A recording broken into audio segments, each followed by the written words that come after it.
जय मां Saraswati. Officers builder classes में आप लोगों का स्वागत है।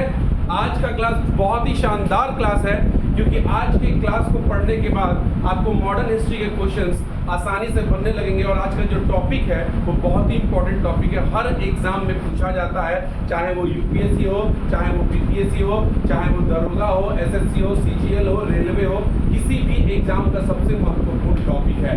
आपको हम लोग मॉडर्न हिस्ट्री कराने जा रहे हैं और मॉडर्न हिस्ट्री में इसके पहले हम लोग जो भी किए उसके बाद वाला पार्ट करने जा रहे हैं। तो अभी हम लोग का जो मॉडर्न हिस्ट्री शुरू होने वाला है उसका आज का टॉपिक है प्रथम विश्व युद्ध और उसमें भारत की प्रतिक्रिया। तो प्रथम विश्व युद्ध 1914 से 1918 तक जो चला था उसमें हमने देखा था कि अंग्रेजों की नीति भारतीयों के प्रति क्या थी, एक सम्मानजनक नहीं थी।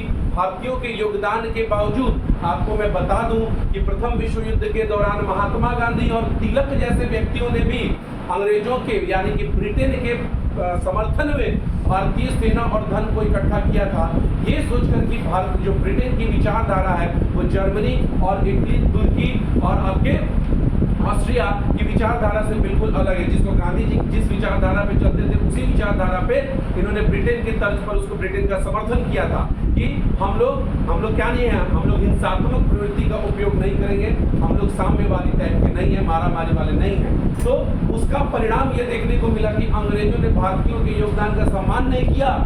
मुसलमानों में एक बहुत बड़ा इन्होंने गैप बना दिया। दैट इज क्या, मुसलमानों के आध्यात्मिक गुरु जो होते थे, आध्यात्मिक पद जो होता था खलीफा का पद, उसको ही समाप्त कर दिया। इससे इन लोगों की अंग्रेजों की नीति का हम लोग को देखने को मिलता है कि अंग्रेजों की नीति भारत के प्रति बिल्कुल दयावान नहीं थी। अब इसकी प्रतिक्रिया भारत में क्या देखने को मिलेगी, home rule league. Home rule league जो है ये देखिए, ये जो शब्द है ये आयरलैंड से लिया गया है। आयरलैंड में सर्वप्रथम होम रूल लीग का शुरुआत किया गया था। ध्यान रखिएगा, ये बहुत बार क्वेश्चन पूछा गया है कि होम रूल लीग सर्वप्रथम कहां पे शुरू किया गया था, तो आयरलैंड में किया गया था। किसके द्वारा किया गया था, तो रेडमॉन्ड के द्वारा किया गया था। सर्वप्रथम होम रूल लीग का जो होम रूल लीग किया गया था वो आपके रेडमॉन्ड द्वारा आयरलैंड में किया गया था। होम रूल लीग का अर्थ क्या होता है, तो होम रूल लीग का अर्थ स्वशासन होता है। क्या होता है, स्वशासन होता है। भारत में आयरलैंड के तर्ज पर होम रूल लीग बाल गंगाधर तिलक और एनी बेसेंट ने किया। भारत में होम रूल लीग किसने शुरू किया था, एनी बेसेंट और आपके बाल Gangadhar Tilak. Annie Besant Ireland की ही थी। समझ में आया। अगर हम बात करते हैं कि भारत में होम रूल लीग का उद्देश्य क्या है, देखिए बहुत इंपॉर्टेंट क्वेश्चन है ये, आपके एग्जाम में कॉन्सेप्चुअल क्वेश्चन में आजकल पूछता है कि होम रूल लीग का उद्देश्य क्या था। ध्यान रखिएगा, होम रूल लीग का यहाँ पे उद्देश्य था कि ब्रिटिश साम्राज्य के अधीन रहते हुए, ब्रिटिश साम्राज्य के अधीन रहते हुए संवैधानिक तरीके से स्वशासन की मांग करना। यानी कि हम ब्रिटिश साम्राज्य के अधीन हैं और लेकिन हम लोग मारामारी करके नहीं अपने स्वराज की मांग कर रहे हैं, स्वशासन की मांग कर रहे हैं, संवैधानिक तरीके से मांग कर रहे हैं, ब्रिटिश साम्राज्य के अधीन रहते हुए। समझ में आ रहा है कि नहीं आ रहा है। भारत में होम रूल लीग दो भागों में बांट दिया गया था। एक का नेतृत्व किसने किया था, बाल गंगाधर तिलक ने किया था और दूसरे का नेतृत्व किसने किया था, एनी बेसेंट ने किया था। तो इस पार्ट में हम लोग बाल गंगाधर तिलक वाला देखेंगे और इसी के आगे हम लोग एनी बेसेंट वाला भी देखेंगे।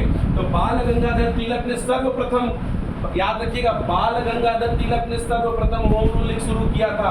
कब किया था, तो 16 अप्रैल 1916 को किया था। आप देख सकते हैं सितंबर 1916 में एनी बेसेंट ने किया है, लेकिन बाल गंगाधर तिलक ने पहले ही 16 अप्रैल 1916 को कर दिया था। और बाल गंगाधर तिलक के होम रूल लीग का मुख्यालय कहाँ था, तो बेलगांव कर्नाटक में था। कहाँ था, बेलगांव कर्नाटक में था। अगर हम बात करते हैं कि बाल गंगाधर तिलक ने जो होम रूल लीग शुरू किया था उसका क्षेत्र कहां से कहां तक था, तो बहुत छोटा ही क्षेत्र था। जैसे कि महाराष्ट्र में पुणे और कर्नाटक में बेलगांव और बरार और थोड़ा सा मध्य प्रदेश का भी इसमें पार्ट था। ठीक है, तो इनका टोटल क्षेत्र पुणे था, बेलगांव था, बरार था, मध्य प्रदेश था।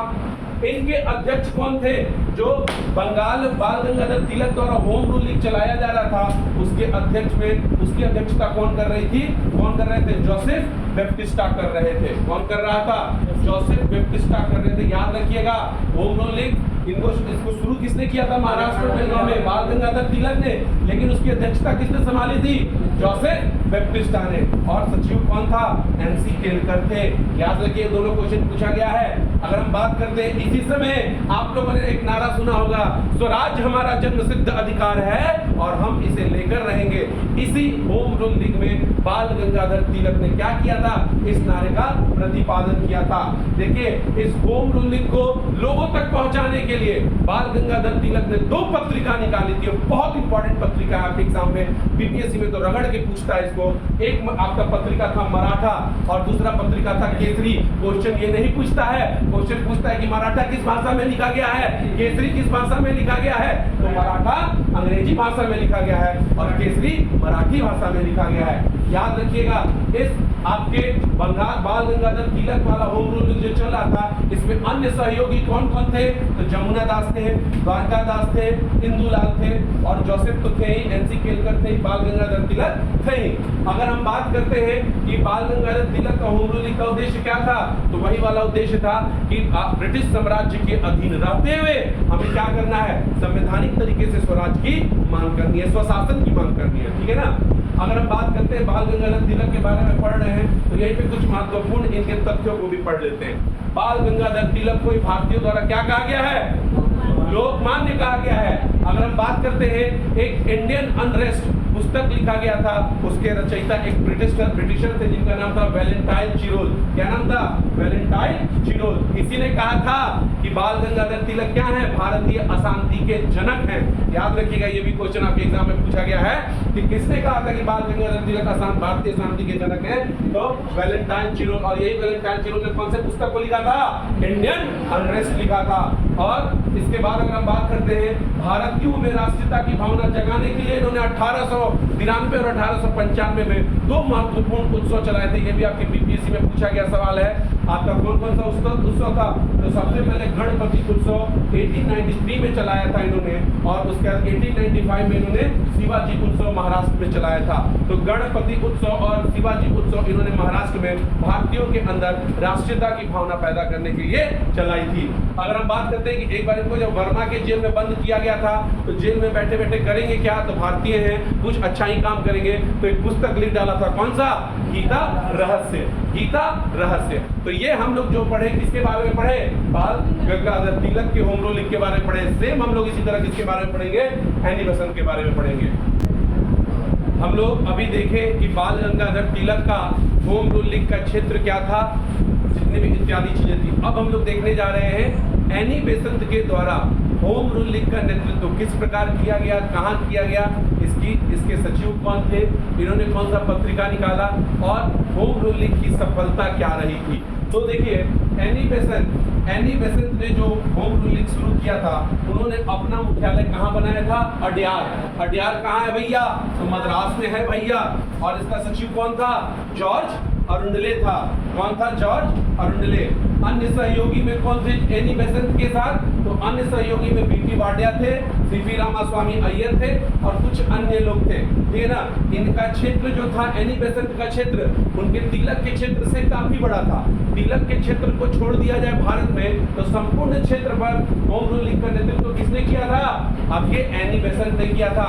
एनी बेसेंट ने होम रूल के बारे में लोगों को बताने के लिए बहुत से पत्रिकाओं का प्रकाशन किया, लाइब्रेरी खोले और इसमें सबसे महत्वपूर्ण जो दैनिक पत्रिका है, देखिए ये दिन प्रतिदिन चलने वाली पत्रिका थी न्यू इंडिया। कौन सा, न्यू इंडिया। और साप्ताहिक पत्रिका, सप्ताह में एक दिन चलने वाली जो पत्रिका थी उसका नाम कॉमनवेल्थ। तो न्यू इंडिया और कॉमनवेल्थ आपके होम रूलिंग के दौरान एनी बेसेंट के द्वारा क्या किया गया था, शुरू किया गया था।